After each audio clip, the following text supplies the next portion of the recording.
రైతులకు సరిపడా యూరియా అందించడంలో కాంగ్రెస్ ప్రభుత్వం విఫలమైందని మాజీ మంత్రి జగదీష్ రెడ్డి ఆరోపించారు. యూరియా కోసం రైతన్నలు అవస్థలు పడుతున్నా కూడా మంత్రులకు ఏమాత్రం పట్టింపు లేదని విమర్శించారు. జిల్లా అధికారులు సైతం తప్పుడు ప్రకటనలు చేస్తూ రైతులను మోసం చేయాలని ప్రయత్నిస్తే తీవ్ర పరిణామాలు తప్పవని అంటున్న జగదీష్ రెడ్డితో మా senior correspondent Ramakrishna face to face. ఉమ్మడి నల్గొండ జిల్లాలో యూరియా కోసం రైతాంగం బారులు తీరినటువంటి పరిస్థితి ఉంది. ఒక పక్కన అధికారులు యూరియా కొరత లేదని చెప్తున్నా కూడా అన్ని ప్రాంతాల్లో కూడా రైతులు మాత్రం యూరియా కోసం పెద్ద ఎత్తున రోడ్లపై నిల్చొని వేచి చూడాల్సిన పరిస్థితి. ఒక పక్క వ్యవసాయం చేసుకోవాలా లేకపోతే యూరియా కోసం నిలబడాలని కూడా రైతులతో ప్రశ్నించిన పరిస్థితి. ఇదే అంశానికి సంబంధించి మనతో మాట్లాడడానికి మాజీ మంత్రి గుండ్లగంటి జగదీశ్వర్ గారు ఉన్నారు. సార్ చెప్పండి, జిల్లాలో యూరియా కోసం కొరత లేదని అధికారులు చెప్తున్నారు, అధికార పార్టీ నేతలు చెప్తున్నారు, రైతులు మాత్రం బారులు తీరి రోడ్లపై నిల్చున్న పరిస్థితి. దీన్ని ఎలా చూడాలి? ప్రభుత్వం పూర్తిగా చేతులు ఎత్తేసింది, అబద్ధాలు మాట్లాడుతుంది అనేది మాకు స్పష్టంగా కనబడుతుంది. మంత్రులకు ముఖం లేక అధికారులతో మాట్లాడిస్తున్నారు. పర్టికులర్గా నల్గొండ జిల్లా మంత్రి అయిన దానికి కాందానికి ఉరికొచ్చి మీడియాకు వినోదం కలిగించే ఈ మంత్రి ఎందుకు సోయలేదు? ఏ రైతుల విషయం వచ్చినా తప్పించుకుంటాడు, రాడు. నల్గొండకి 10-15 రోజులు 20 రోజులు ఆ సమస్య అయిపోయిందనుక రాడు. అది ఒడ్ల కొనుగోలు అప్పుడు కావచ్చు, నీళ్ళ అంశం అప్పుడు కావచ్చు, ఇట్లాంటి సమస్య వచ్చినప్పుడు.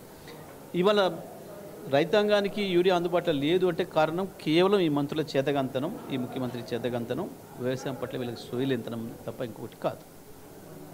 సో రైతాంగం రివ్యూ చేస్తున్నాము, అధికారులకు అవసరమైనటువంటి సూచనలు ఇచ్చాము. యూరియా ఎక్కడ కూడా 70,000 మెట్రిక్ టన్నులకు సంబంధించి దాదాపుగా ఎక్కడ కూడా కొరత లేదు, ఇది కావాలని చెప్పి దుష్ప్రచారం చేస్తున్నాం. ఒక పక్కన వారు ఆరోపణలు చేస్తున్నారు, మరొక పక్కన రైతులు మాత్రం ప్రభుత్వ తీర్పు పట్ల తీవ్ర ఆగ్రహం వ్యక్తం చేస్తున్నారు. ఏ రకంగా చూడాలి దీని మొత్తంగా?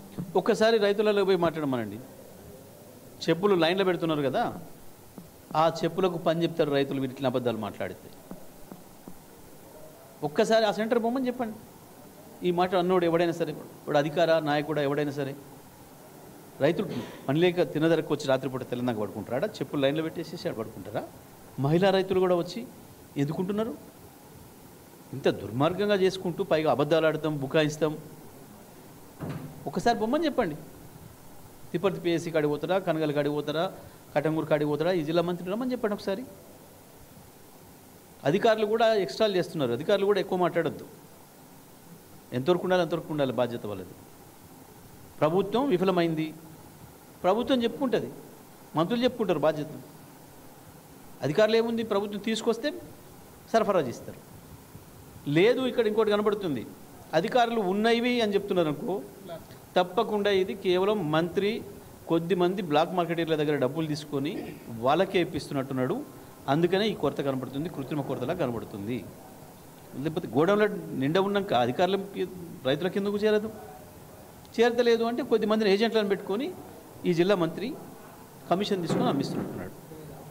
గతంలో ఎప్పుడు లేని విధంగా రైతులు పెద్ద ఎత్తున కూడా అటు బార్లు తీయడంతో పాటు వ్యవసాయం చేసుకోవాలంటే యూరియా కోసం ఎదురు చూడాలన్న పరిస్థితి ఉంది. బీఆర్ఎస్ పార్టీ రైతాంగానికి ఏ రకంగా అండగా నిలబోతుంది? తప్పకుండా మేము మాట్లాడితే రాజకీయం అవుతుందని చెప్పేసి రాజకీయం అంటారు, ప్రభుత్వానికి తప్పించుకోవడానికి అవకాశం దొరుకుతుందని మేము చూస్తూ ఉన్నాం. కానీ ఈ పరిస్థితి ఇట్లాగే కొనసాగితే ఏ రైతాంగం అయితే బాధపడుతున్నారో, ప్రతిపక్షంగా మాకు ఏదైతే పనప్ప చెప్పినరో తప్పకుండా ప్రతిపక్ష పార్టీగా మొత్తం రైతాంగాన్ని సమీకరిస్తాం, పెద్ద ఎత్తున ధర్నాలకు ఉద్యమాలకు సిద్ధపడతాం. ఈ ప్రభుత్వాన్ని మెడలు వంచి యూరియా తెప్పించడానికి మా ప్రయత్నం మేము చేస్తాం. ప్రధానంగా చెప్పండి, వాళ్ళ కాంగ్రెస్ నేతలు ఏంటంటే బీజేపీ అవసరమైనటువంటి యూరియా కావాలని అనేకసార్లు లెటర్లు పెట్టాము, వెళ్ళి కలిసినా కూడా కావాలని చెప్పేసి తెలంగాణ రాష్ట్ర ప్రభుత్వానికి కానీ తెలంగాణ రాష్ట్రానికి కానీ యూరియా సప్లై చేయడంలో ఆరోపణ కూడా చేసింది. దీన్ని ఎట్లా చూడాలి? నేనేమంటున్నా, నువ్వు నిజంగానే కనుక కేంద్ర ప్రభుత్వానికి ఉత్తరాలు రాసి ఉంటే, కేంద్ర ప్రభుత్వం దృష్టికి తీసుకుపోయి ఉంటే బయట పెట్టండి. అది బయట పెట్టి బీజేపీ ప్రభుత్వాన్ని కేంద్ర ప్రభుత్వాన్ని నిలదీయండి, వాళ్ళ దొంగతనాన్ని బయట పెట్టండి, ప్రజలకు చెప్పండి. మీరు చేయాల్సిన ప్రయత్నాలు అన్నీ చేస్తే చూపించండి. ఇన్నిసార్లు ముఖ్యమంత్రి ఢిల్లీ పోయి వచ్చిండు, ఇన్నిసార్లు మంత్రులు చాలామంది మంత్రులు ఢిల్లీ పోయి వచ్చిండ్రు. ఎప్పుడు ఏ మంత్రికి కాగితం ఇచ్చిర్రు, ఏ అధికారికి లెటర్ రాసిండ్రు, మా అవసరం ఇంత ఉంది ఇంత పంపించండి అని చెప్పిండ్రు, మరి బయట పెట్టండి. తప్పకుండా లేదు, మీ ఇద్దరిది బాధ్యత. అది పెట్టినప్పుడు నీది ఆయనది ఇద్దరి బాధ్యత ఉంటుంది, లేకపోతే నువ్వు ఒక్కడే బాధ్యత అవుతావు. చెప్పు, వాళ్ళ దొంగతనం కూడా బయట పెట్టు. మరి నువ్వు తెచ్చినవా, ఆయన తెచ్చిండా, 70,000 తెచ్చినవా, 7 లక్షలు తెచ్చినవా కాదు. మాకు రైతాంగానికి కావాల్సింది, మాకు కావాల్సింది ఎకరానికి 2 బస్తాలు యూరియా కావాలి, అది ఇవ్వండి. రైతాంగం అడుగుతున్నది కాదు. దీంట్లో రాజకీయం ఏముంది? రాజకీయం ఏం లేదే.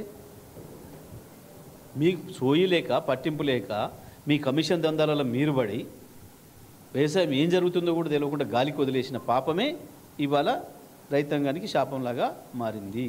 మొత్తంగా నల్గొండ జిల్లాలో యూరియా కొరతకు సంబంధించి అవసరమైతే రైతాంగాన్ని పెద్ద ఎత్తున సమీకరించి ఆందోళనకు శ్రీకారం చుడతామని, ఎట్టి పరిస్థితుల్లో కూడా రైతులకు యూరియా అందించే దిశ చర్యలు తీసుకుంటామని కూడా జగదీష్ రెడ్డి చెప్తున్నటువంటి పరిస్థితి ఉంది. వీడియో జర్నలిస్ట్ మధుతో రామకృష్ణ, 99 టీవీ, నల్గొండ.